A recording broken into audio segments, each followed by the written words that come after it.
Hey Martine, uh, I'm here with Pops and we're going to take you on a stroll so that you can see what has happened with the hill since you've been here last. Okay, Pops is going to give the narrative. Goedemorgen Martien. En we gaan nu net het hek door. Well, I better talk to you in English. We have just passed the gate. And to my right is the wood stack. If I burn it all this winter, I'll be an old man, even older. And to the right also, you see the dear head of Misty, which I'm trying to bleach out. So in a little while the sun will shine on it and Misty will get whiter than white.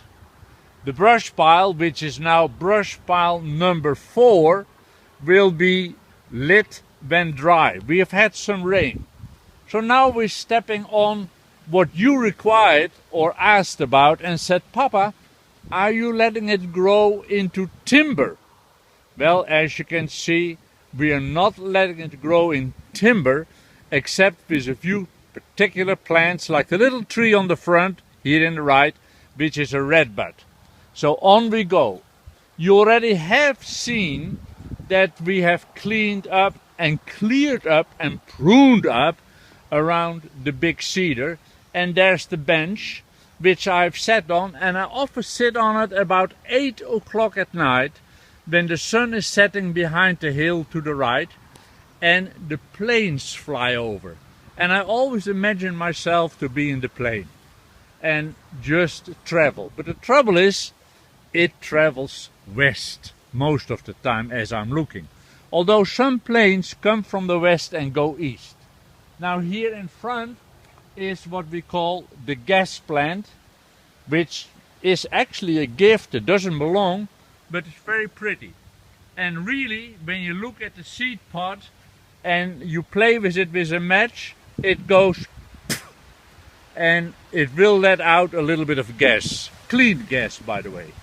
Now what is blooming right now on the prairie are the Nebraska lupins. They're coming since I mowed much more, and they're everywhere where you look. And the little white ones are ox-eye daisies. Ox-eye daisies. Soon we get milkweed, so on we go a little bit further. We'll keep walking, enjoying our hike. I've pruned up the big tree to the right to make it possible to look under it, and you see farther on our little hill. It has a lot of poison ivy, but hey, nothing you can do about that. On we go with the trail, which will swing to the right.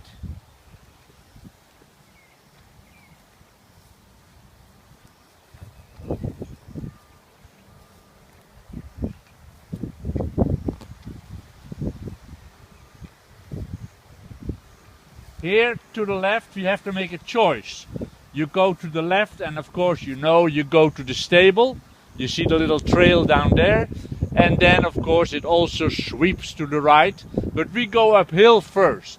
We'll go to the ox-eye daisies, you'll see all on the horizon.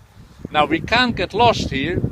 Do you remember when you were little that Jonneke and Telina would put you on the road, trail, and they said, just go and walk. Keep going, Martien. And you would just walk with your little legs on this hill, going wherever the path led.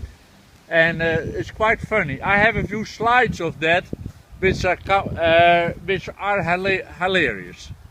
I really get a tickle out of that. Here again to the right is a little redbud. I'm going to let grow right now because it's a nice tree. And it's not in my way and I work around it.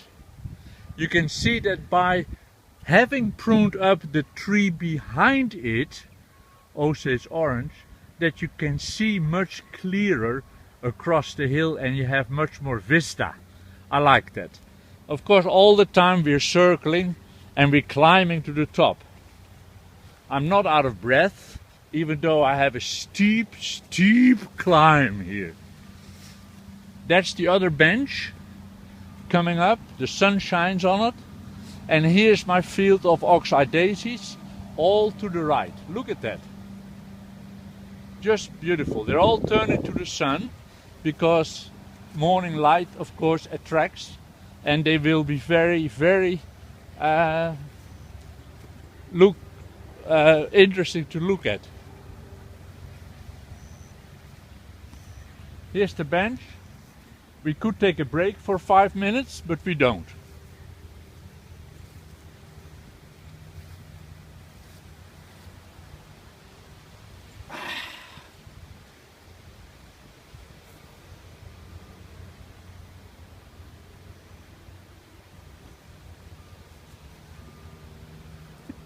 What's interesting, if you sweep to the right now, that the color on the cedars is dark. And you have the light fall coming on the small cluster of rough-leaved dogwood. There's a small cluster of rough-leaved dogwood standing there. But if you observe the light falling on the leaves of the trees and the shrubbery, but then against the back, the very dark cedars, which makes it interesting, I think. On we go. Here we get a little bit more wooded. I leave and have allowed these cedars to grow. Selectively, we've taken Christmas trees out of this small group here to the right.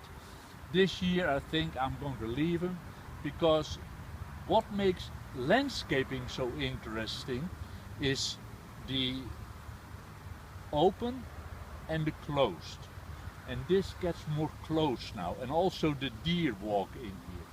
And I like that. Now we get a real dark little thoroughfare, and I've picked it up. You know where we are. We're going downhill now. Down, down, down. And always when I mow this downhill, the mower machine starts to go really fast.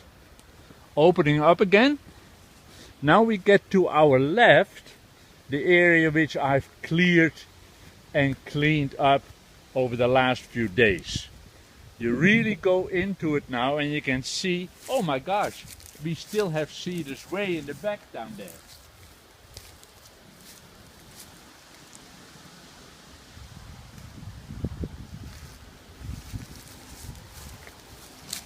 This will have to be mowed and grass will have to come. Cedars in the back, all the way here.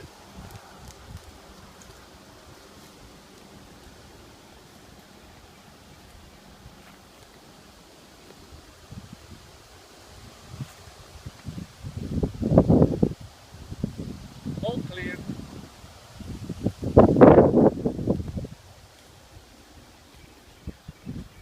Back on the trail. There you go, the old trail. This of course is a new trail. We go under the leaves of the oak.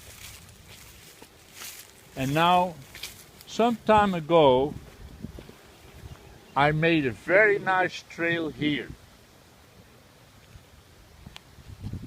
And I always seem to meet the deer down here. Several times when I walked here around the cedar, the doe would come and meet me, and of course she would jump away then from wherever she was.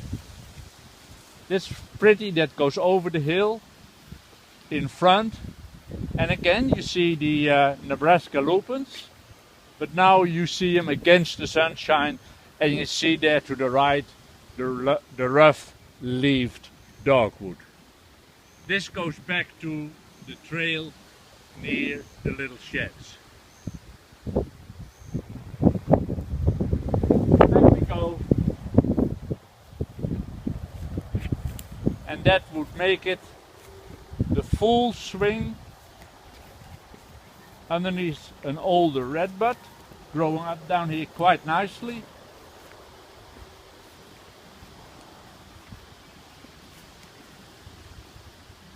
We go to the right.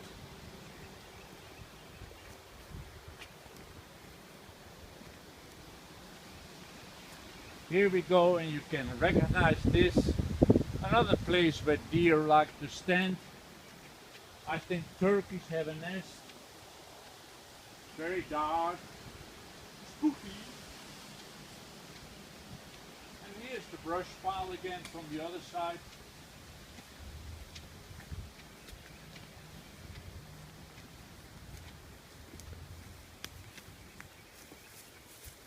All the way back to the gate.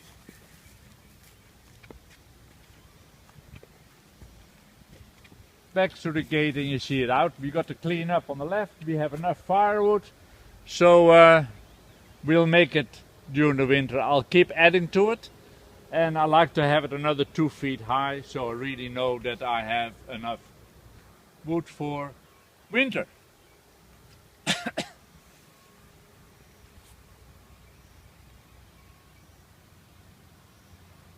As you can see, Martien, I have cleared the hill. The only trees left and shrubs left are those I want. Everything else is mowed. Now, don't get fooled. Everything else is growing again. So this fall and then again next spring, I have to mow again. But right now, everything is under control. I mowed it before May 5th. That is a specific date. You have to mow prairie before May 5th to allow flowers to come and knock the woodies out. And that's what we did. So don't worry, it won't become a forest. Love you, Talina and Popsha.